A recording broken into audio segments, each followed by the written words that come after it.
Staying in the OCC Conference tonight, Worcester, the regular season champs of the conference, traveling to Ashland tonight.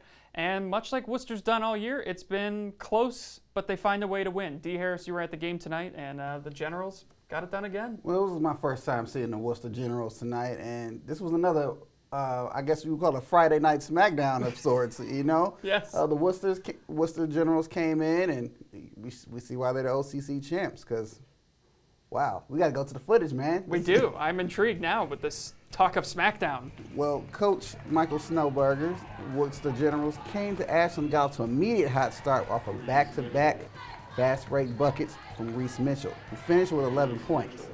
Things got a little chippy early on. Oh boy. You saw right there. There it is. But that would fire up both squads, who would bring out their shooters and trade some serious three-point bombs.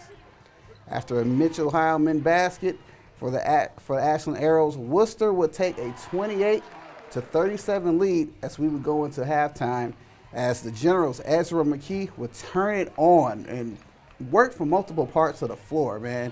This guy really got it in. And then Mitchell Heilman for the Ashland Arrows shortly after this.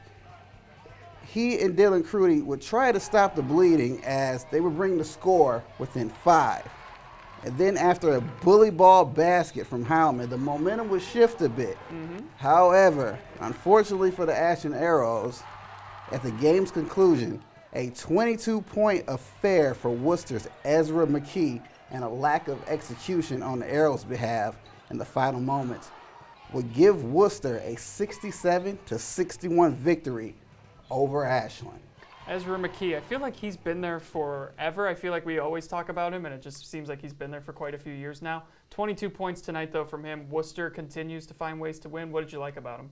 Well, I really liked how he let the game come to him. He had a little bit of a rough start within the first 2 quarters. However, it seemed like he slowed down a little bit after halftime, and not slowed down in a bad way, but slowed down, got his thoughts together, and didn't rush anything. He just took his time. He played basketball. That's what you're supposed to do. Yeah. And real quick, in about 30 seconds, Ashland, you've seen them a lot this year. Is it the same thing that keeps plaguing them, or what's going on with them? I'd look at it this way. They were hurt by the loss of Luke Denbo, who didn't play tonight. Basically, they put in a really good, solid effort. I can't say they played sloppy basketball. Sometimes you just get beat by a better team. And tonight was one of those nights. It happens. Yeah, so Worcester now 12-0 in OCC play, 16-1 on the season. They've had an incredible year. We'll see what they can do in the postseason. Dee, wish we had more time, but good stuff as always. We'll see you again next week. All right. When we come back, we will wrap things up here on the Ohio Health Scores and More. Mansfield Senior and Lexington. We'll be right back after this.